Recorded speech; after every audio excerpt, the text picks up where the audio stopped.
Umndeni wakwaHadebe eThekwini kwaMashu ufuna ubulungiswa ngokudlula emhlabeni wendodakazi yabo enonyaka izelwe.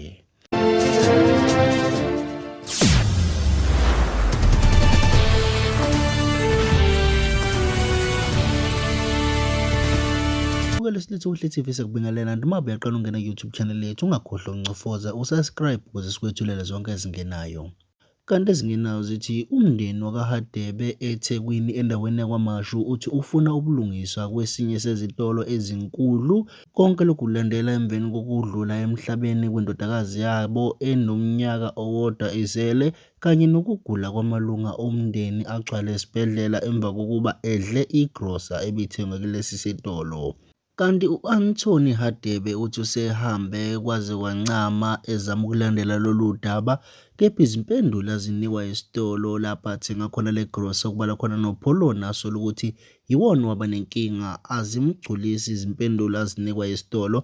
Kanti bese ekhuluma nabezindaba wathi ngemva kokufihlwa kwendodakazi yabo bazobe sebelithathela izinyathelo lolu daba ukuba badlulisele kwabomthetho. uPolony ungidalela inkinga kakhulu empilweni yami ngoba ngomhla ka-16 kuwona August ku-2023 lelo suku angisoze ngalikhohlwa laba i-nightmare la ngivuka khona noma lithi qhubeka usuku lami bonke abantu engibathandayo nengikholela kubona basesibhedlela. Only to find ukuthi yonke lento inama common symptoms ngokusho kwadokotela waselindelana eclinic.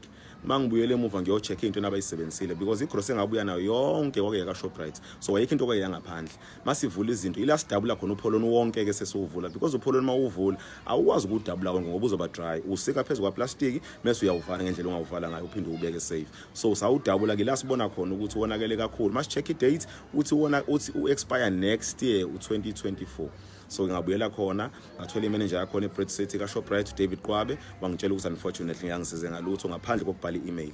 Emva kwalokho ngabuyela ekhaya ngimiserable, umndeni wami waqhubeka wagula kwaze kwaba serious. Ngikhuluma nje undodakazi omncane uhambile emhlabeni, laba bawu2 bayangena bayaphuma ezibhedlela akucaci ngabo. So ke angazi namanje ukuthi njengoba ngimi kulesi simo kubheke ephi kuyaphi ngoba inkinga enginayo enkulu kwakusasa ngiyafihla. I'm not sure noma ngizokwazi ukufihla ngoba namandla imali angiphelele, umsebenzi ebengwenza ufile, izikweleti enginazo ziyasabeka. Uma wengane ngithandana nayo beka Transnet Port Terminals akasasebenzi because uspend isikhathi esiningi lapha ingane zakhe baze bamxoxe emsebenzini.